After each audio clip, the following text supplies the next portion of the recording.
আসসালামু আলাইকুম। সবাইকে আমার ভিলেজ লাইফস্টাইল ব্লগে আরও একবার স্বাগত জানাই।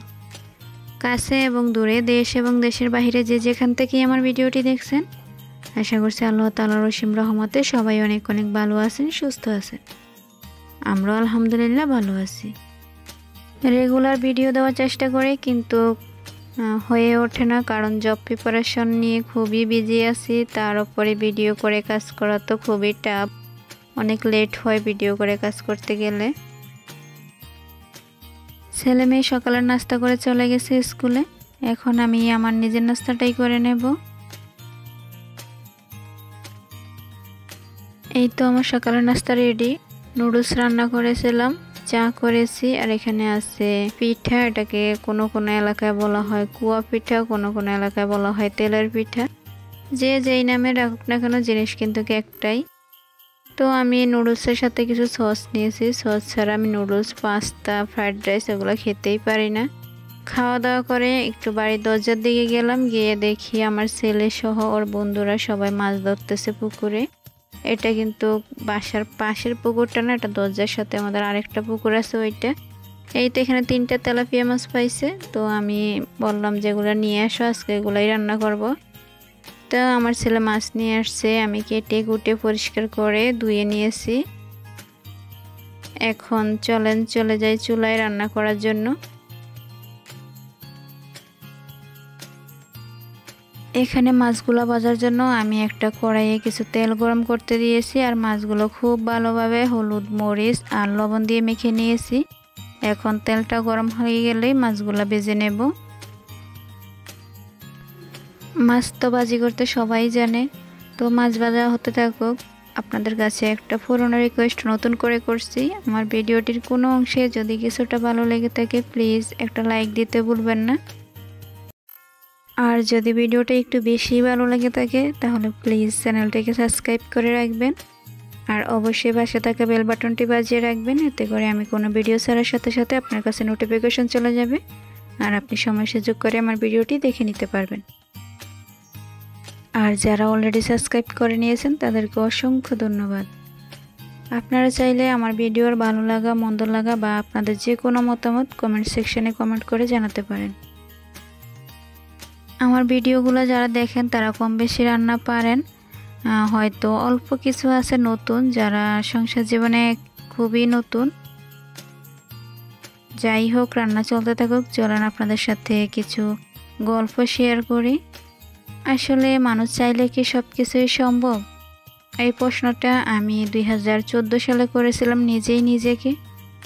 আমার যখন এসএসসি পরীক্ষা শেষ হয়, রেজাল্ট দেওয়ার আগেই আমার বিয়ে হয়ে যায়। সেইখান থেকে আমি এখন মাস্টার ডিগ্রি কমপ্লিট করা।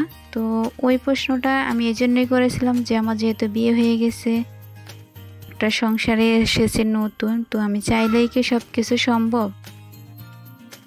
একবার এই কথাটা ভেবে পরবর্তীতে ভাবছিলাম যে চেষ্টা করি না, দেখি কোথায় গিয়ে দাঁড়াতে পারি। ওই অল্প একটু চেষ্টা থেকেই আমার চেষ্টার মাত্রা দিন দিন বাড়তে থাকে, আর আমিও আলহামদুলিল্লাহ আগাতে থাকি।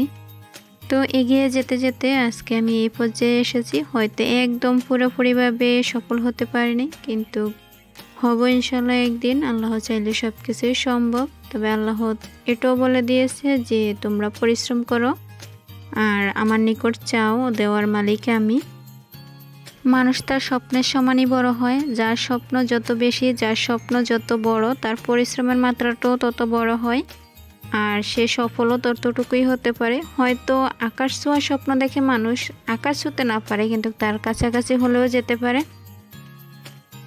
শুধু স্বপ্ন দেখলেই হবে না, তার অনুযায়ী চেষ্টাও করে যেতে হবে, নয়তো সফল কিভাবে হবেন?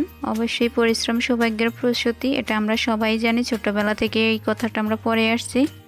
আবার ডক্টর মিজানুর রহমান আজহারের মতে স্বপ্ন সেটা নয় যেটা মানুষ ঘুমিয়ে ঘুমিয়ে দেখে, স্বপ্ন তো সেটাই যা মানুষকে ঘুমাতে দেয় না। তো সব কিছু মিলিয়ে একটা কথাই আমার কাছে মনে হচ্ছে যে আসলে মানুষ চাইলেই সব কিছু সম্ভব, যদি সেই অনুযায়ী সে পরিশ্রম করে। অনেক গল্পই করা হলো, গল্প করতে করতে আমার কাজ করা প্রায় শেষ। এখন চলে আসলাম বিকালের নাস্তা রেডি করতে। তো ওটাকে বিকালের নাস্তা বলবো না শখের খাবার বলবো জানি না। আমার মেয়ের খুবই পছন্দের একটা খাবার ফুচকা। তো ফুচকা বানাতে গিয়ে আজকে একটা মহাভুল করে ফেলেছি। সেটা হলো এই যে মশলাটা দেখিয়েছিলাম একটু আগে, সেটা কিন্তু বিরিয়ানি মশলা ছিল, চাট মশলা ছিল না।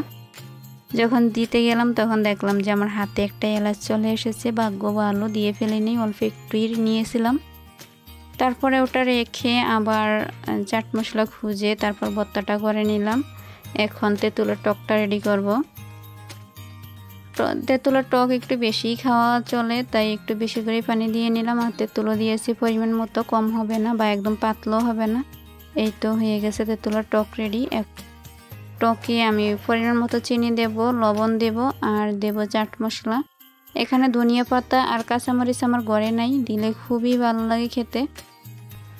যেহেতু ধনিয়া পাতা আর কাঁচামরিচ ঘরে নাই, তাই ধনিয়া পাতার কাঁচামরিচের জন্য তো শখের খাবারটাকে বাদ দেওয়া যায় না, ওগুলো ছাড়াই করে নিচ্ছি। খেতে কিন্তু খারাপ লাগেনি, ভালোই লাগছে। আমার হাতে যে রেডিমেড ফুচকার প্যাকেটটা দেখতে পাচ্ছেন, এইটা আমি 50 টাকা দিয়ে নিয়েছি, দুইটা 100 টাকা। এখন অনেক দাম বেড়ে গেছে। আগে কিন্তু 50 টাকায় 2 প্যাকেটের মতো পাওয়া যেত, কিন্তু এখন এত পরিমাণে দাম বেড়েছে যে 2 প্যাকেট 100 টাকা নেয়। তো যাই হোক, ফুচকাগুলো কিন্তু ভালোই, একটু কোনো মিট যায়নি, সবগুলোই খুব ভালো মতো ফুলেছে। এখন আমি বানিয়ে নেব ফুচকাটা। তো ফুচকা রেডি করতেছি, তারপর সবাইকে ডাকবো, মানে আমার বাসুর বউ, আমার দেবরের বউ, আমার বাসুর যে সবাইকে ডেকে নিয়ে তারপরে খাবো। তার আগে বললাম যে যেহেতু একটু ভিডিও শুরু করেছে তো শেষটাও করি, আমি একটু সাজিয়ে নেই, তারপর তোমরা শুরু করো। ওই পাশ থেকে কিন্তু আমার মেয়ে খাওয়া শুরু করে দিয়েছে। এই তো আমার ফুচকা তো এখন বানিয়ে নিয়ে সবাইকে ডাকলাম, সবাই মিলে একসাথে খাবো। আমাকে অনেক ফাঁকিবাজি খাবার তৈরি করতে দেখেন, তার মধ্যে কিন্তু ফুচকা ছিল একটা। যাই হোক, গ্রামে থেকে সব উপকরণ তো সবসময় হাতের নাগালে পাওয়া যায় না, যা পাই তাই দিয়ে খাবার রেডি করে খেয়ে নেই। অনেক কথা হলো, খাওয়া দাওয়া হলো, কাজ করা হলো, এবার চলেন আপনাদের কাছ থেকে বিদায় নিয়ে নিই। সবাই ভালো থাকবেন, সুস্থ থাকবেন, সুন্দর জীবন কাটাবেন আর আমাদের জন্য দোয়া করবেন। আল্লাহ হাফেজ, আসসালামু আলাইকুম।